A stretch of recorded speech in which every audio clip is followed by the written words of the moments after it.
sects of the day try to do.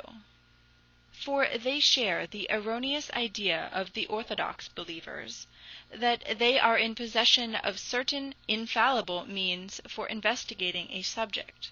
They fancy, if they apply their so-called scientific methods of criticism, there can be no doubt of their conclusion being correct. This testing the subject by the fancied infallible method of science is the principal obstacle to understanding the Christian religion for unbelievers, for so-called educated people. From this follow all the mistakes made by scientific men about the Christian religion, and especially two strange misconceptions which, more than anything else, hinder them from a correct understanding of it. One of these misconceptions is that the Christian moral teaching cannot be carried out, and that therefore it has either no force at all, that is, it should not be accepted as the rule of conduct, or it must be transformed, adapted to the limits within which its fulfillment is possible in our society. Another misconception is that the Christian doctrine of love of God, and therefore of his service, is an obscure, mystic principle, which gives no definite object for love, and should therefore be replaced by the more exact and comprehensible principles of love for men, and the service of humanity. The first misconception, in regard to the impossibility of following the principle, is the result of men of the state conception of life, unconsciously taking that conception as the standard by which the Christian religion directs men, and taking the Christian principle of perfection as the rule by which that life is to be ordered. They think and say that to follow Christ's teaching is impossible, because the complete fulfillment of all that is required by this teaching would put an end to life. If a man were to carry out all that Christ teaches, he would destroy his own life, and if all men carried it out, then the human race would come to an end, they say. If we take no thought for the morrow, what we shall eat and what we shall drink, and wherewithal shall be clothed, do not defend our life, nor resist evil by force, lay down our life for others, and observe perfect chastity, the human race cannot exist, they say. And they are perfectly right if they take the principle of perfection given by Christ's teaching as a rule which everyone is bound to fulfill, just as in the state principles of life everyone is bound to carry out the rule of paying taxes, supporting the law, and so on. This misconception is based precisely on the fact that the teaching of Christ guides men differently from the way in which the precepts founded on the lower conception of life guide men. The precepts of the state conception of life only guide men by requiring them an exact fulfillment of rules or laws. Christ's teaching guides men by pointing them to the infinite perfection of their Heavenly Father, to which every man independently and voluntarily struggles, whatever the degree of his imperfection in the present. The misunderstanding of men who judge of the Christian principle from the point of view of the state principle consists in the fact that on the supposition that the perfection which Christ points to can be fully attained, they ask themselves, just as they ask the same question on the supposition that state laws will be carried out, what will be the result of all this being carried out? This supposition cannot be made, because the perfection held up to Christians is infinite and can never be attained. And Christ lays down his principle, having in view the fact that absolute perfection can never be attained, but that striving toward absolute infinite perfection will continually increase the blessedness of men, and that this blessedness may be increased to infinity thereby. Christ is teaching not angels, but men, living and moving in the animal life. And so to this animal force of movement, Christ, as it were, applies the new force, the recognition of divine perfection, and thereby directs the movement by the resultant of these two forces. To suppose that human life is going in the direction to which Christ pointed it is just like supposing that a little boat afloat on a rapid river, and directing its course almost exactly against the current, will progress in that direction. Christ recognizes the existence of both sides of the parallelogram, of both eternal, indestructible forces of which the life of man is compounded. The force of his animal nature and the force of the consciousness of kinship to God. Saying nothing of the animal force which asserts itself, remains always the same, and is therefore independent of human will, Christ speaks only of the divine force, calling upon a man to know it more closely, to set it more free from all that retards it, and to carry it to a higher degree of intensity. In the process of liberating, of strengthening this force, the true life of man, according to Christ's teaching, consists. The true life, according to preceding religions, consists in carrying out rules, the law. According to Christ's teaching, it consists in an ever closer approximation to the divine perfection held up before every man, and recognized within himself by every man, in an ever closer and closer approach to the perfect fusion of his will in the will of God, that fusion towards which man strives, and the attainment of which would be the destruction of the life we know. The divine perfection is the asymptote of human life to which it is always striving, and always approaching, though it can only be reached in infinity. The Christian religion seems to exclude the possibility of life only when men mistake the pointing to an ideal as the laying down of a rule. It is only then that the principles presented in Christ's teaching appear to be destructive of life. These principles, on the contrary, are the only ones that make true life possible. Without these principles, true life could not be possible. One ought not to expect so much, is what people usually say in discussing the requirements of the Christian religion.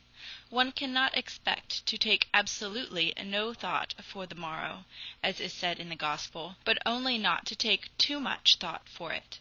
One cannot give away all to the poor, but one must give away a certain definite part. One need not aim at virginity, but one must avoid debauchery. One need not forsake wife and children, but one must not give too great a place to them in one's heart, and so on.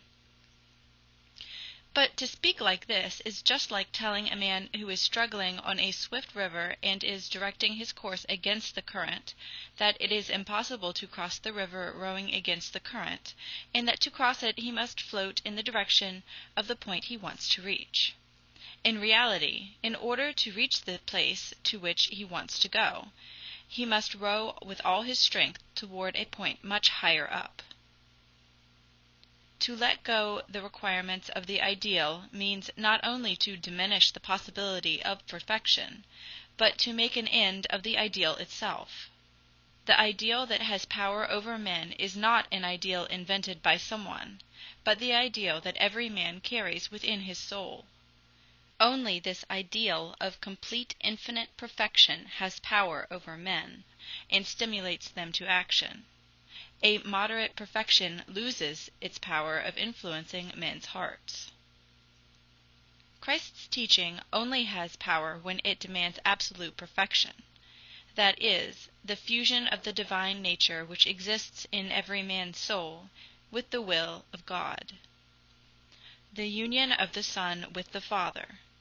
Life according to Christ's teaching consists of nothing but this setting free of the Son of God, existing in every man, from the animal, and in bringing him closer to the Father. The animal existence of a man does not constitute human life alone. Life, according to the will of God only, is also not human life. Human life is a combination of the animal life and the divine life, and the more this combination approaches to the divine life, the more life there is in it.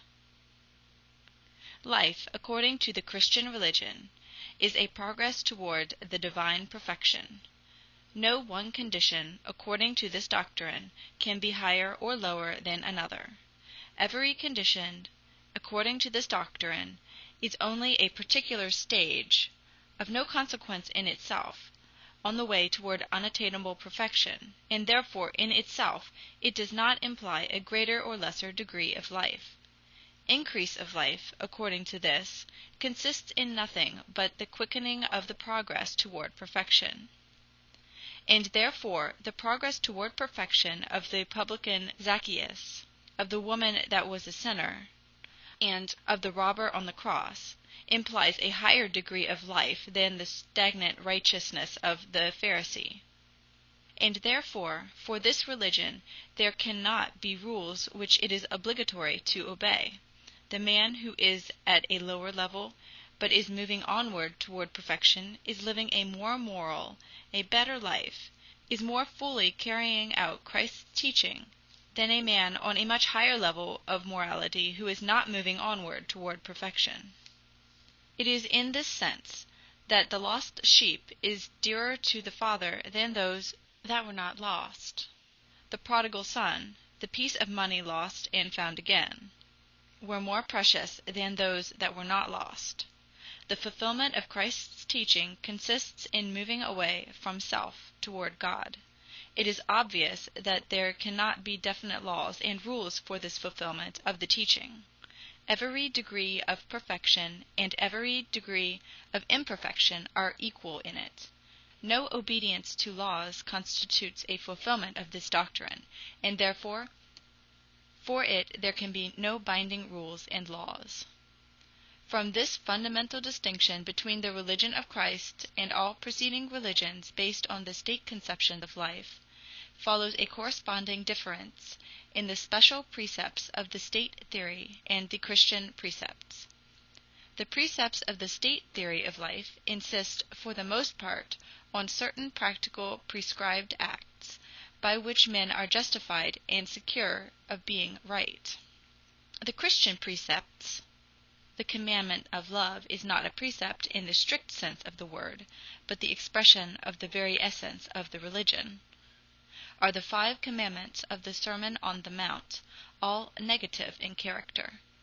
They show only what a certain stage of development of humanity men may not do. These commandments are, as it were, signposts on the endless road to perfection toward which humanity is moving, showing the point of perfection which is possible at a certain period in the development of humanity. Christ has given expression in the Sermon on the Mount to the eternal ideal toward which men are spontaneously struggling, and also the degree of attainment of it to which men may reach in our times. The ideal is not to desire to do ill to anyone, not to provoke ill will, to love all men. The precept, showing the level below which we cannot fall in the attainment of this ideal, is the prohibition of evil speaking, and that is the first command. The ideal is perfect chastity, even in thought. The precept, showing the level below which we cannot fall in the attainment of this ideal, is that of purity of married life, avoidance of debauchery. That is the second command. The ideal is to take no thought for the future, to live in the present moment. The precept, showing the level below which we cannot fall, is the prohibition of swearing, of promising anything in the future, and that is the third command. The ideal is never for any purpose to use force. The precept, showing the level below which we cannot fall, is that of returning good for evil, being patient under wrong, giving the cloak also. That is the fourth command. The ideal is to love the enemies who hate us. The precept, showing the level below which we cannot fall, is not to do evil to our enemies, to speak well of them, and to make no difference between them and our neighbors. All these precepts are indications of what, on our journey to perfection, we are already fully able to avoid, and what we must labor to attain now, and what we ought by degrees to translate into instinctive and unconscious habits. But these precepts, far from constituting the whole of Christ's teaching and exhausting it, are simply stages on the way to perfection. These precepts must and will be followed by higher and higher precepts on the way to the perfection held up by the religion. And therefore it is essentially a part of the Christian religion to make demands higher than those expressed in its precepts, and by no means to diminish the demands either of the ideal itself or of the precepts, as people imagine who judge it from the standpoint of the social conception of life. So much for one misunderstanding of the scientific men in relation to the import and aim of Christ's teaching. Another misunderstanding arising from the same source consists in substituting love for men, the service of humanity, for the Christian principles of love for God and his service. The Christian doctrine to love God and serve him, and only as a result of that, to love and serve one's neighbor, seems to scientific men obscure, mystic, and arbitrary. And they would absolutely exclude the obligation of love and service of God, holding that the doctrine of love for men, for humanity alone, is far more clear, tangible, and reasonable. Scientific men teach in theory that the only good and rational life is that which is devoted to the service of the whole of humanity. That is for them the import of the Christian doctrine, and to that they reduce Christ's teaching. They seek confirmation of their own doctrine in the gospel on the supposition that the two doctrines are really the same. This idea is an absolutely mistaken one. The Christian doctrine has nothing in common with the doctrine of the positivists, communists, and all the apostles of the universal brotherhood of mankind, based on the general advantage of such a brotherhood. They differ from one another especially in Christianity's having a firm and clear basis in the human soul, while love for humanity is only a theoretical deduction from analogy. The doctrine of love for humanity alone is based on the social conception of life. The essence of the social conception of life consists in the transference of the aim of the individual life to the life of societies of individuals, family, clan, tribe, or state. This transference is accomplished easily and naturally in its earliest forms, in the transference of the aim of life from the individual to the family and the clan. The transference to the tribe or the nation is more difficult and requires special training, and the transference of the sentiment to the state is the furthest limit which the process can reach. To love oneself is natural to everyone, and no one needs any encouragement to do so. To love one's clan who support and protect one, to love one's wife, the joy and help of one's existence, one's children, the hope and consolation of one's life, and one's parents, who have given one life and education, is natural, and such love, though far from being so strong as love of self, is met with pretty often. To love, for one's own sake, through personal pride, one's tribe, one's nation, though not so natural, is nevertheless common. Love of one's own people, who are of the same blood, the same tongue, and the same religion as one's self, is possible, though far from being so strong as love of self, or even love of family or clan. But love for a state, such as Turkey, Germany, England, Austria, or Russia, is a thing almost impossible. And though it is zealously inculcated, it is only an imagined sentiment.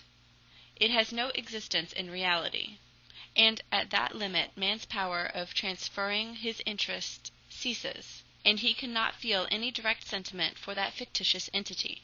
The positivists, however, and all the apostles of fraternity on scientific principles, without taking into consideration the weakening of sentiment in proportion to the extension of its object, draw further deductions in theory in the same direction. Since, they say, it was for the advantage of the individual to extend his personal interest to the family, the tribe, and subsequently to the nation and the state, it would be still more advantageous to extend his interest in societies of men to the whole of mankind, and so all to live for humanity just as men live for the family or the state. Theoretically, it follows, indeed, having extended the love and interest for the personality to the family, the tribe, and thence to the nation and the state, it would be perfectly logical for men to save themselves the strife and calamities which result from the division of mankind into nations and states by extending their love to the whole of humanity. This would be most logical, and theoretically nothing would appear more natural to its advocates who do not observe that love is a sentiment which may or may not be felt, but which it is useless to advocate, and moreover that love must have an object, and that humanity is not an object. It is nothing but a fiction.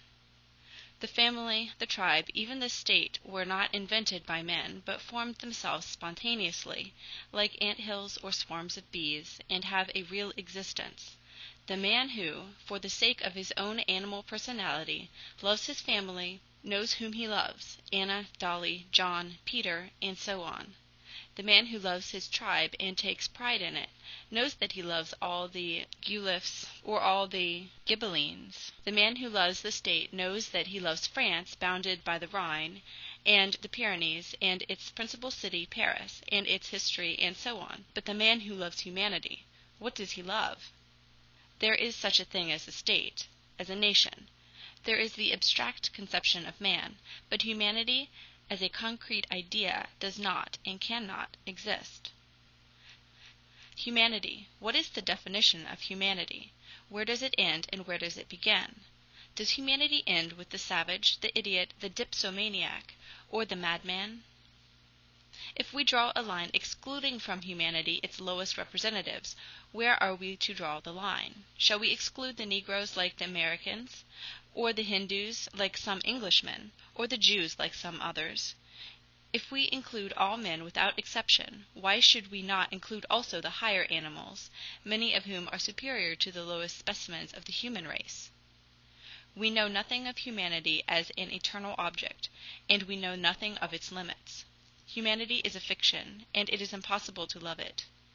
It would doubtless be very advantageous if men could love humanity just as they love their family. It would be very advantageous, as communists advocate, to replicate the competitive individualistic organization of men's activity by a social universal organization, so that each would be for all and all for each. Only there are no motives to lead men to do this. The positivists, the communists, and all the apostles of fraternity on scientific principles advocate the extension to the whole of humanity of the love men feel for themselves, their families, and the state.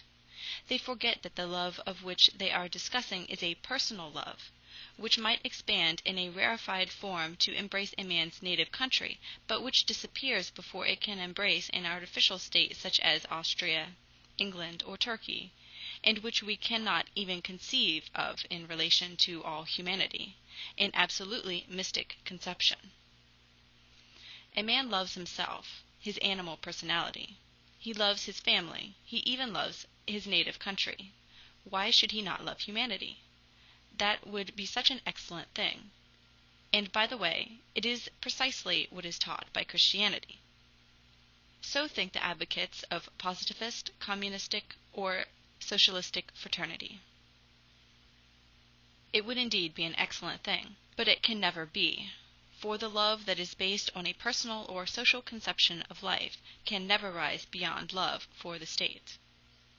The fallacy of the argument lies in the fact that the social conception of life on which love for family and nation is founded rests itself on love of self, and that love grows weaker and weaker as it is extended from self to family, tribe, nationality, and state. And in the state we reach the furthest limit beyond which it cannot go. The necessity of extending the sphere of love is beyond dispute, but in reality the possibility of this love is destroyed by the necessity of extending its object indefinitely. and thus the insufficiency of personal human love is made manifest. And here the advocates of positivist, communistic, socialistic fraternity propose to draw upon Christian love to make up the default of this bankrupt human love. But Christian love only in its results, not in its foundations. They propose to love humanity alone, apart from love for God. But such love cannot exist. There is no motive to produce it. Christian love is the result only of the Christian conception of life, in which the aim of life is to love and serve God. The social conception of life has led men, by a natural transition from love of self and then of family, tribe, nation, and state, to a consciousness of the necessity of love for humanity, a conception which has no definite limits and extends to all living things. And this necessity for love of what awakens no kind of sentiment in a man is a contradiction which cannot be solved by the social theory of life. The Christian doctrine in its full significance can alone solve it, by giving a new meaning to life. Christianity recognizes love of self, of family, of nation, and of humanity, and not only of humanity, but of everything living, everything existing. It recognizes the necessity of an infinite extension of the sphere of love.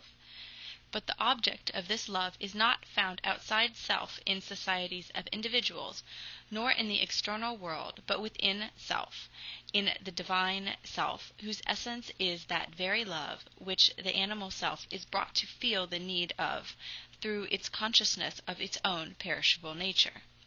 The difference between Christian doctrine and those which preceded it is that the social doctrine said, "Live in opposition to your nature," understanding by this only the animal nature. Make it subject to the external law of family, society, and state. Christianity says, "Live according to your nature," understanding by this the divine nature. Do not make it subject to anything, neither you, an animal self, nor that of others, and you will attain the very aim to which you are striving when you subject your external self. The Christian doctrine brings a man to the elementary consciousness of self, only not of the animal self, but of the divine self, the divine spark, the self as the Son of God, as much God as the Father himself, though confined in an animal husk. The consciousness of being the Son of God, whose chief characteristic is love, satisfies the need for the extension of the sphere of love to which the man of the social conception of life has been brought.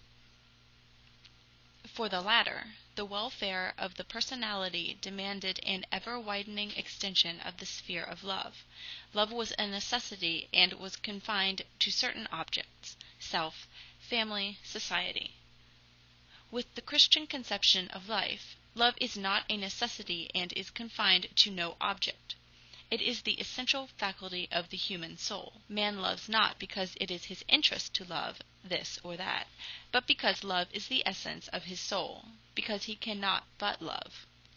The Christian doctrine shows man that the essence of his soul is love, that his happiness depends not on loving this or that object, but on loving the principle of the whole, God, whom he recognizes within himself as love, and therefore he loves all things and all men. In this is the fundamental difference between the Christian doctrine and the doctrine of the positivists, and all the theorizers about universal brotherhood on non-Christian principles. Such are the two principal misunderstandings relating to the Christian religion, from which the greater number of false reasonings about it proceed. The first consists in the belief that Christ's teaching instructs men, like all previous religions, by rules, which they are bound to follow, and that these rules cannot be fulfilled. The second is the idea that the whole purport of Christianity is to teach men to live advantageously together, as one family, and that to attain this we need only follow the rule of love to humanity, dismissing all thought of love of God altogether. The mistaken notion of scientific men that the essence of Christianity consists in the supernatural and that its moral teaching is impracticable constitutes another reason of the failure of men of the present day to understand Christianity. End of chapter 4.